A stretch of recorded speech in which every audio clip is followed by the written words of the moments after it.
Everything is ready, baby. I told them exactly what you said. All they need is a time and a place. That a girl? Uncle Woody's such a fuckstick. Me and Chino are gonna run this show soon. Oh, yeah. Alright. Go pick up my car over at the airport. Get it repaired, and then bring it back here. Nice cans. I got it. All right, go ahead. Sorry. I have some problems with children in the area ringing my doorbell. Be on the lookout when we get to the airport. The gauchos are gonna be pissed when they see us on their turn. Sir, what I would do is I would go up into the mountains, right? And I'd find me a bobcat or a mountain lion. Get a big one, right? I would, stun it, don't kill it. Strap it to the hood of your car, bring it home, right? Then you get yourself a truckload of sand, right? You spread the sand out evenly throughout the yard. Be careful with that sand. You let the bobcat go, right? So when those little kids come up, that bobcat goes crack happy on them and just eats them and then buries them. Next year, you could possibly win Yard of the Month because little kids are great fertilizers. Now, they take about a year to start fertilizing a plant. Sorry, I'm joking with you. Come on. Where are you going to get a bobcat? But what I would do, I would take some detonation mines. I'd spread them evenly out throughout the yard, right?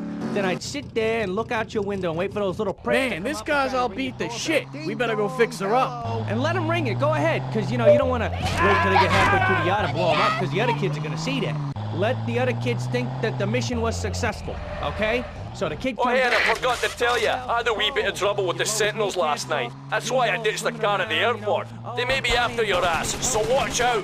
Right in the balls, release the bobcat. Here it comes. Then the bobcat buries the kid, right? Again, Yard of the Month. Classic. And why, Hey, before we take back the car, let's head over to the shop and get it fitted with a nitrous tank. That should help us outrun the Sentinels. Detonation mines, concussion mines. I always like the concussion mines because it's funny to see someone sit there in the middle of a seizure, flopping around like one of them smallmouth basses you pull out the lake, and he's flopping around like, yeah, you could have him hold your chocolate milk and shake that up real good. Okay, here we go. We're gonna talk about det mines. The detonation mine, det mine to those on the street. This thing is awesome. I like it.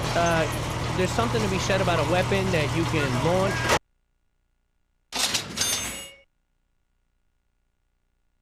Down a mine.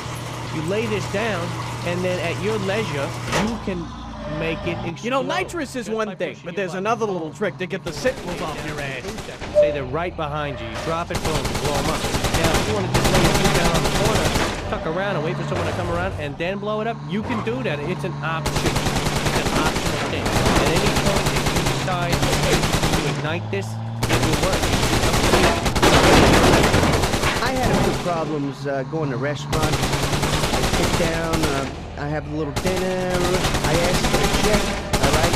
I leave all casual like, hey, thank you very much, sir. I enjoyed my dinner extremely. Next thing you know, I'm halfway to the house, boom! No more restaurant. That's a beautiful way to use them. When I was a kid, we did something similar to that. What we would do is we'd take the detonation mine, we put it right out in the middle of the four-corner stopway, right? And we put it there, and then I'd get this can of tuna. And I'd stick that can of tuna out there, and all these little cats and squirrels and, all the animals of the foresters and shit, they come running and they eat this thing, and we'd wait till there was a whole lot of them. And then I'd push that button, and I'd blow them all up, and I made my mom a fur coat. Bam! For Christmas, and she got it, and she cried, and it was one of the That best. should cool things down. Let's get this car back to Cabe. But thanks to the det mine, I was able to give my mother a great Christmas present, and now what we consider a family heirloom. That's so touching, Frank. Exactly, and who thought that you could use a weapon such as this around the holiday season? A lot of people are intimidated by weapons, but this one is one that it gives back. You can lay it down, leave it, and then blow it up later on. And it's your decision. No one can tell you. The weapon doesn't make the decision for you. It doesn't say, I'd like to blow up now, sir, please. Raise your hand. No, it doesn't.